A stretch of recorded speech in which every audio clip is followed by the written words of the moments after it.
What is happening, mixed martial arts fans? Thank you so much for joining me. My name is Ryan Thomas. You are tuning in live on the Thomas Take Sports Podcast YouTube channel. Coming to you live, per usual, from One Buffalo, New York. And we got a big fight coming up August 4th, Saturday night. TJ Dillashaw, the reigning UFC bantamweight champion, takes on the former UFC bantamweight champion, Cody Garbrandt. Now, I want to make it very, very clear. I'm very pumped up for this fight. I think this is going to be a very good fight. I think this is going to be a fight that will definitely entertain the masses. This is going to be a fight that'll definitely deliver. It will be toe-to-toe. We will see Dillashaw, Garbrandt exchange punches. We will see takedowns. We will see the clinch. We will see submission attempts. We're going to see everything that this fight has to offer and then some, due to the fact that this fight has a lot at stake for either fighter, whether it's TJ Dillashaw or Cody Garbrandt. Everything is on the line for this fight. And I want to dive into that a little bit more on the podcast right now. So, TJ Dillashaw fought Cody Garbrandt once before at UFC 217. The winner of that fight would then be presumed to have this super fight featuring Demetrious Johnson and either TJ Dillashaw or Cody Garbrandt. Those are the initial plans for the winner of Garbrandt versus Dillashaw 1. At UFC 217, the original plan was whoever won that fight between Cody Garbrandt and TJ Dillashaw, eventually it was TJ Dillashaw, obviously, whoever won that fight was going to get the match with Demetrious Johnson, but that did not happen. What did happen, what will happen, is an immediate rematch for Cody Garbrandt coming off a second-round knockout loss to TJ Dillashaw. He gets an immediate rematch versus Dillashaw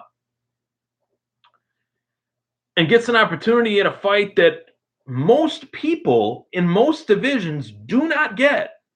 Case in point, probably, hate to break it to him, but former UFC heavyweight champion Stipe Miocic is probably not going to get an immediate rematch versus Daniel Cormier, and that is a case of someone that should get an immediate rematch after a loss. They should get an immediate rematch. But safe to say he's probably not going to. So Cody Garbrandt gets his immediate rematch. The Dillashaw Mighty Mouse fight is put on hold. And we got to wait to see the fight that really, that's the fight we want to see, is Demetrious Johnson versus TJ Dillashaw. But we got to wait for that. We got to wait a little while for that to take place. And I don't know if it's going to take place ever, if at all. So that brings us to UFC 227. Dillashaw signs on the bottom line to fight the last man that he fought, to fight the man that he beat the title, to earn the title, in Cody Garbrandt. Lo and behold, the co-main event of the same event, the same pay-per-view, is Demetrious Johnson versus Henry Cejudo in another title rematch. These guys have fought once before as well. And it ended fairly quickly. And it ended with Demetrious Johnson and still the UFC flyweight champion. I want to preface all my statements in this preview and prediction with that by saying that the main topic in MMA is what has just happened with Miocic and Cormier. The fact that Miocic is probably not going to get an immediate rematch. He's defended the heavyweight title more than anybody against tough competition, all-time greats, Alistair Overeem, Fabricio Verdum, Junior Dos Santos. You know, Fabricio Verdum he beat for the Francis Ngannou. I can throw in there as well. I mean, wow. Here we are, one event later. We're questioning whether Stipe should get an immediate rematch, and we're questioning that. Now we move on. One event later, Cody Garbrandt gets an immediate rematch versus TJ Dillashaw. A fight in which he got knocked out cold in that fight at UFC 217, November 17th, I believe. Was it November 5th? I can't remember. Anyways, both of these guys have a lot of bad blood between them. Both of these guys have trained together before. We know the story. TJ Dillashaw left Team Alpha Male, gym that is run by Uriah Faber, respectively, one of the best fighters ever, in my opinion. He leaves that gym to join a new gym, to get a new opportunity, and that parlays this rivalry. That creates this rivalry. TJ Dillashaw leaves as the champ, loses to Dominic Cruz. Dominic Cruz then fights Faber again, beats Faber, and then Cruz fights Garbrandt and loses to Garbrandt, and Garbrandt fights Dillashaw. Dillashaw beats Garbrandt, and now here we are. I think that this fight, for all intents and purposes, is the most important rematch in UFC history for either, in the case of either fighter. There's been so many huge rematches. Daniel Cormier, John Jones, which ended up being a no contest. Even the trilogies back in the day with Chuck Liddell, Tito Ortiz, Randy Couture, those three guys fighting, duking it out.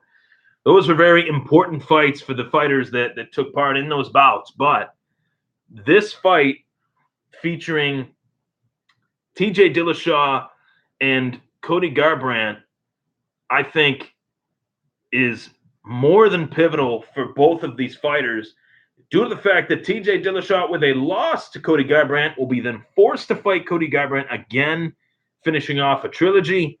And if Garbrandt loses to TJ Dillashaw, this fight in particular is extremely important for TJ Dillashaw, because as long as TJ Dillashaw is the champ at bantamweight, Cody Garbrandt will maybe get another title shot. Maybe.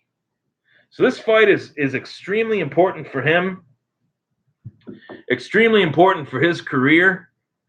Whether we see that come to fruition or not, whether we see him beat TJ Dillashaw or not, is another story.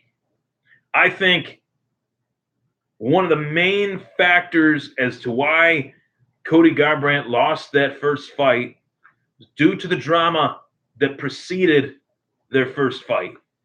The drama really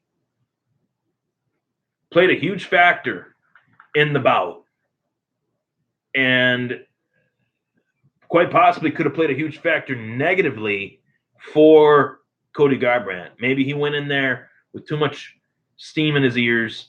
Maybe he went in there guns blazing. Maybe he just was trying to get that knockout. Maybe he was so amped up to the point where getting caught was bound to happen.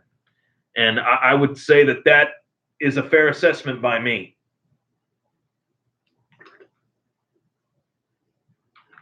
That's a fair assessment indeed.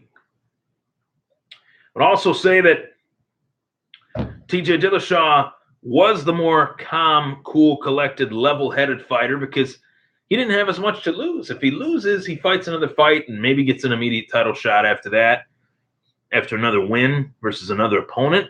Whereas Cody Garbrandt, this was his first title defense. We go back to, play flashback here. That was his first title defense. So he had a lot to lose in that fight. He had a ton to lose in that fight. 100% had more to lose than TJ Dillashaw. And I think that it's one of those bouts that will definitely live in infamy in UFC history. One of those bouts that people will look at and say, that was big. That was a big fight.